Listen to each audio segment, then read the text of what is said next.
Tonight on KATU, has it become too hard to do business in Portland? We're here to be competitive. I don't want to lose to Salt Lake City, Indianapolis, the Twin Cities, Milwaukee, Denver. I'm sick of that. Or is a turnaround finally taking shape? I have a lot of hope in the direction that the city is going right now. From neighborhood coffee shops to downtown high-rises. There's no question in my mind and in most of the business community's mind that the largest challenge is our tax structure. The struggle is real.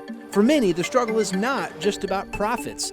It's about survival. So a lot of our business has actually moved out of Portland. We've had to go to other areas to pursue work. But now, city leaders say they're at a turning point. And what we have to do is make sure that we're an affordable city for people to take a risk. The promise? Real action, not just talk. I think Portlanders are tired of messaging. I think we need to have actions. We need to demonstrate that things feel different. Is it too little, too late, or just in time to save the city's business future? I think it's imperative to show small business owners that we have their back. KATU is on your side, digging into what's holding businesses back and what needs to change to rebuild Portland's economic foundation. Portland's cost of business starts now. Thanks for joining us tonight. I'm KATU investigator Ray Gazaway. In a city where opinions often clash, Portland business owners agree on two major challenges: permitting and taxes. City leaders admit there's a problem and say they're committed to fixing it. The question now is, will those solutions come quickly enough? Tonight, we look at the issues, the solutions, and the progress so far.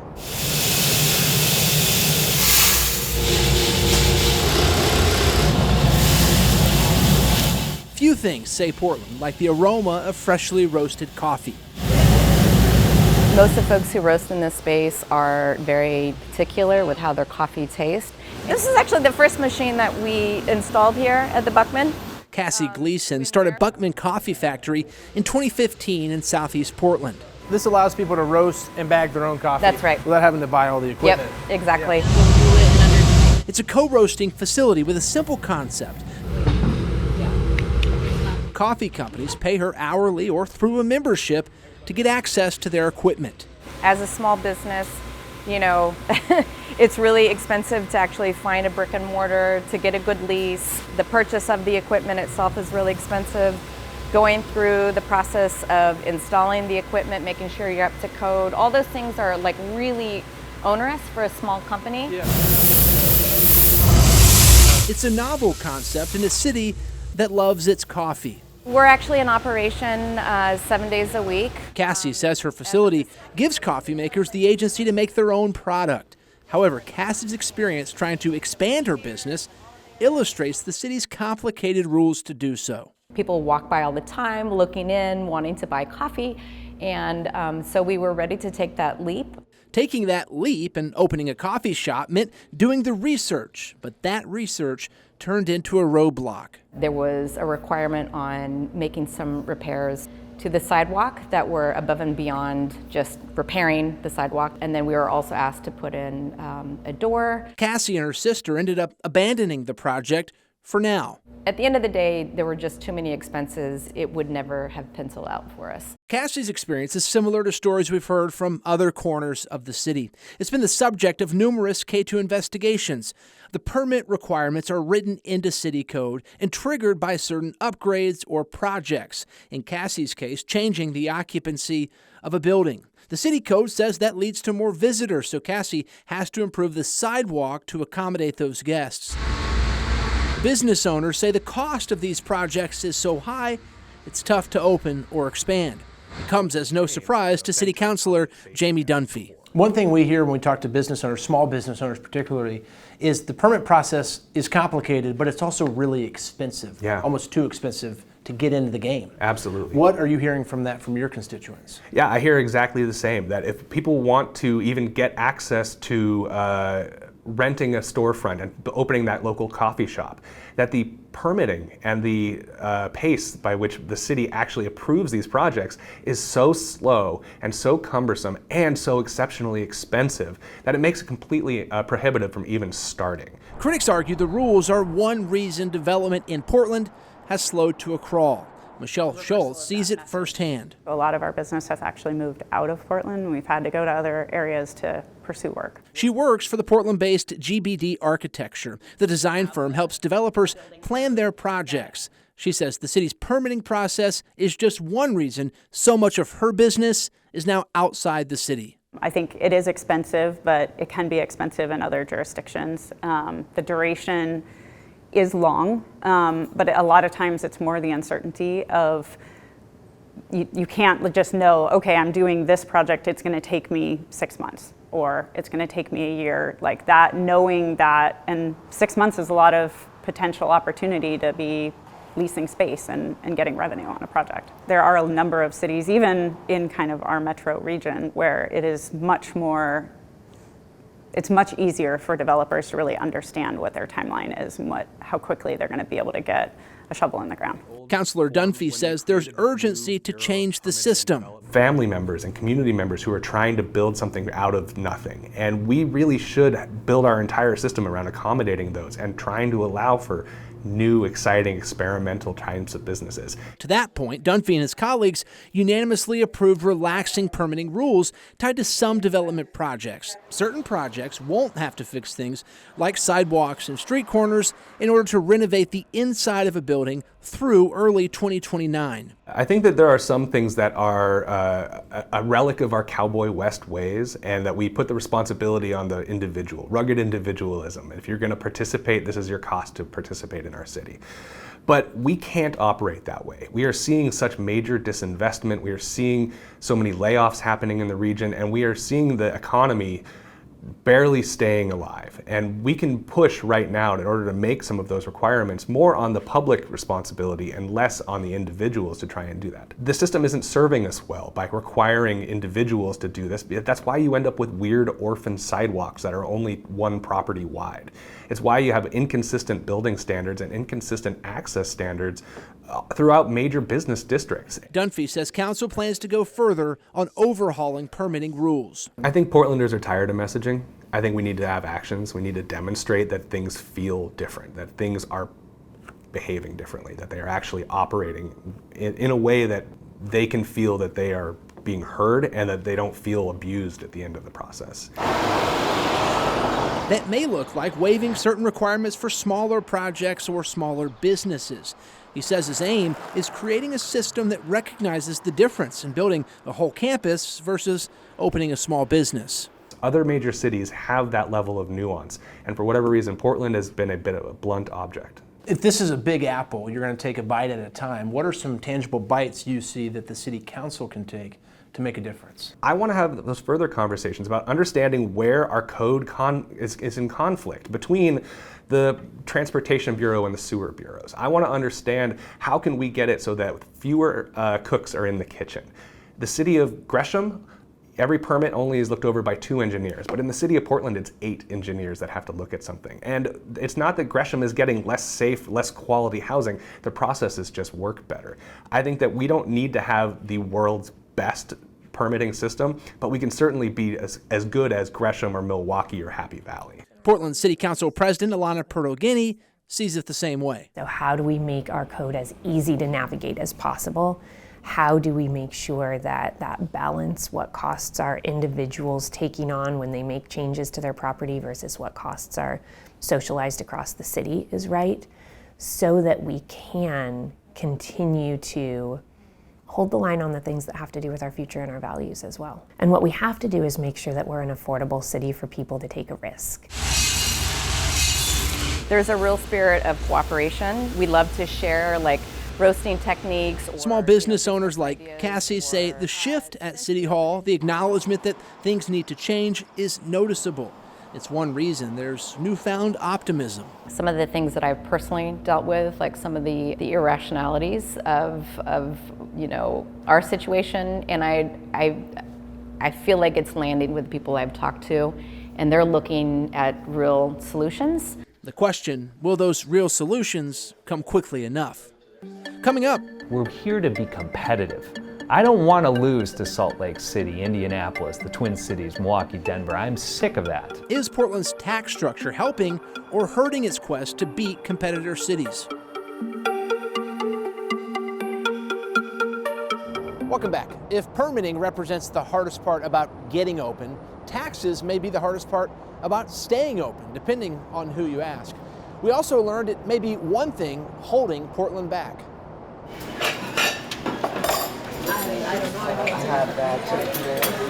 Portland is known as a foodie town, thanks in no small part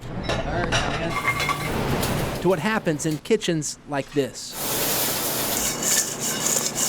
Single egg over medium. B-Saws is a Portland staple with roots dating back to the early 1900s. Ramsey Hattar bought it during the pandemic. I think it's just like anything, this is the industry I'm in now. And so if I see opportunities, I chase those opportunities. You know, I see little niches and areas where I can be successful and I pursue them. He also owns Solo Club next door and River Pig and Papi Chulo's in the Pearl. His roots are firmly in Portland's food and beverage scene. What would you say is the biggest factor, the biggest hurdle in opening a business today in Portland? In Portland, the biggest hurdle is the cost. It's skyrocketed. I mean, I think everyone's seen the numbers. You know, we are, I think, the #1 tax small business community, the highest tax bracket small business community in the nation. If city leaders today say we want to make it easier to open a small business in Portland, what do you think the first step they should take is? Taxation breaks. Business taxes in Portland are unlike any of our neighbors. The city charges 2.6% on qualified business income. Multnomah County adds another 2%. On top of that, businesses pay a 1% regional tax for homelessness, bringing the total to more than 5.5%. For some businesses. Washington and Clackamas counties have no business taxes at all outside the regional tax. Taxes are an issue from restaurants serving food to office towers downtown. Today, what do you see as the biggest hurdle to Portland's full recovery? There's no question in my mind and in most of the business community's mind that the largest challenge is our tax structure. Vanessa Sturgeon runs TMT Management. Her company owns and manages a number of high-rises in Portland. There are huge amounts of businesses and people moving out of Multnomah County, and it's very easy to do so and avoid some of those taxes by just getting over into Washington County or Clackamas County. Sturgeon says the tax burden leads prospective office tenants to sign leases elsewhere. She told KATU's Steve Dunn the same thing in a recent town hall. That issue, far and away beyond public safety, is what is impeding the office market from coming back in Portland, is our tax structure. Mayor Keith Wilson opened the door for a correction. There's opportunity, business license taxes. If we want to talk about businesses, then perhaps we want to raise the threshold and really accentuate the need to bring small businesses back into our community. We have levers, and I know council and I are going to be looking at that, but there's opportunity. We need to take a good hard look at those taxes, and we actually have to action a change. Sturgeon says policymakers are starting to take notice in part because they're losing money. Look at this. City records show business tax revenues peaked at $206 million between July 2022 and June 2023. It dipped to $185 million in the next 12 months. The most recent fiscal year was up to $196 million, but still underperformed the city's forecast. That, combined with cratering property values downtown due to office vacancies, have created a pinch on city coffers. Now that they're seeing how it's impacting their tax revenue, the government is starting to clearly understand that there has been a significant mistake. Business is part of an overall healthy economy. Workers across all income stratuses are part of a healthy economy. And when one thing gets out of balance, the whole system gets out of balance. A recent report from Governor Tina Kotek's Central City Task Force found Portland had the second highest marginal tax rate in the country, behind only New York City. The group pushed policymakers to make the system more straightforward and ease the burden. The governor has echoed those calls. We've seen a lack of revenue coming into the city. Andrew Hone served on that task force and is the president and CEO of the Portland Metro Chamber. Well, I think there's huge positive implications for when you start to lower the burden of doing business here. We need to improve our attractiveness for investment. And the reality is, according to the Urban Land Institute, ULI, tracks real estate attractiveness across every peer region in the country. We are 80 out of 81. So we are almost dead last, with only Hartford, Connecticut being less attractive for investment.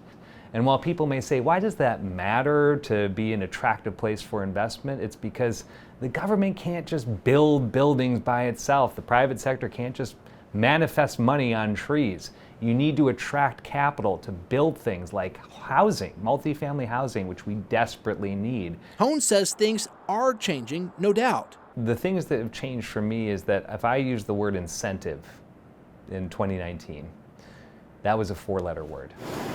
But he says more needs to be done about the personal and business taxes in the city and county, especially to recruit the kinds of businesses he says the city needs. Those conversations have to happen, but it should be more than talk.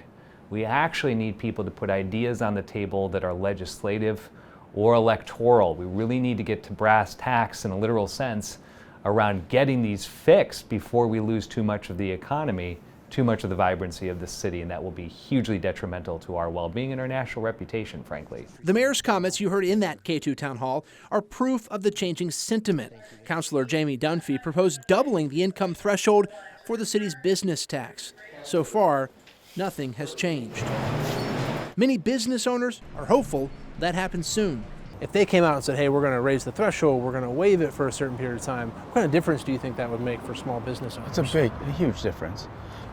That's a huge difference because it not only allows us to operate a little more freely and afford things that we currently can't afford, like hiring more staff or improving fixtures or doing all kinds of things, throwing events. It would help a lot. Amid the challenges, there is progress coming up. I think it's imperative to show small business owners that we have their back. How a new office within Prosper Portland, specifically for small businesses, is trying to make it easier to get off the ground.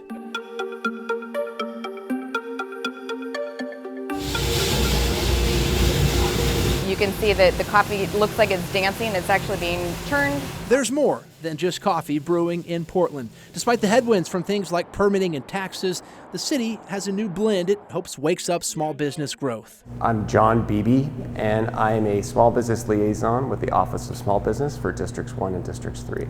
John Beebe is one of a handful of employees in the city's new Office of Small Business. It's within Prosper Portland, the city's economic development arm, and opened in May. Empowering a train-the-trainer kind of situation with the NPNs. Yeah. He's a liaison, as you heard, tasked with connecting with small business owners. So I think our goal is to fill a space that wasn't there for small businesses and help businesses navigate to not only city resources, community-based resources, but resources at large. Be their accountability buddy when we have opportunities to make favorable introductions to those folks, whether it is permitting, access to capital, a business association they haven't worked with. Make sure we do a warm handoff and follow up. The office is the city's response to a chamber report detailing just how complicated the city's permitting process used to be. The chamber found comparable cities had an office specifically for small businesses. And you can help your community starting there. Beebe says his job is to streamline things like permitting. It's also to track common challenges, questions, and concerns, and take them to people like Council President Alana Pertl-Guiney. What I want to hear is what the biggest challenges are to be able to do that work here in Portland. Is it the taxes? Is it the cost of property in our city? Is it that it's too hard to navigate our tax systems? Or is it something else that we haven't heard yet because it can't break through all of those other talking points that we do hear from people? For the first time, Portland now has a specific group of people setting out to answer those questions for policymakers. If nothing else, Beebe is a name and a face for entrepreneurs and prospective business owners. In a city that loves its small businesses like Portland, how important is an office like the Small Business Office? I think it's imperative. I think it's imperative to show small business owners that we have their back. I think it's imperative to be able to listen to small business owners and have them have a voice in the say of the direction the city goes. As you can probably tell by now, we met Beebe at Buckman Coffee Factory. He says these visits are his favorite part of the job. He was there when Cassie shared the difficulties of turning her space into a cafe. Her plan fits into how Beebe measures success in his new role. 18 months from now, 24 months from now, when we're sitting here and this place is a full cafe, that's the win. A win that maybe feels closer for Cassie with a resource like the Office of Small Business. I just keep thinking, I've got some folks who I feel like are my fixers now. There was a time when it felt like some of our issues were falling on deaf ears, and I feel like we've just recently had maybe with this new change with Prosper Portland coming together with the Office of Small Business, that we're seeing a fresh new energy with that. New energy Portland needs as it sets its sights on a brighter future. Jumpstarting economic development is complicated. It is not our intention to make it seem simple. We do hope this shows you the challenges and the work underway to address them. As always, you can count on KATU to keep you informed every step of the way. Thanks for joining us, and have a great night.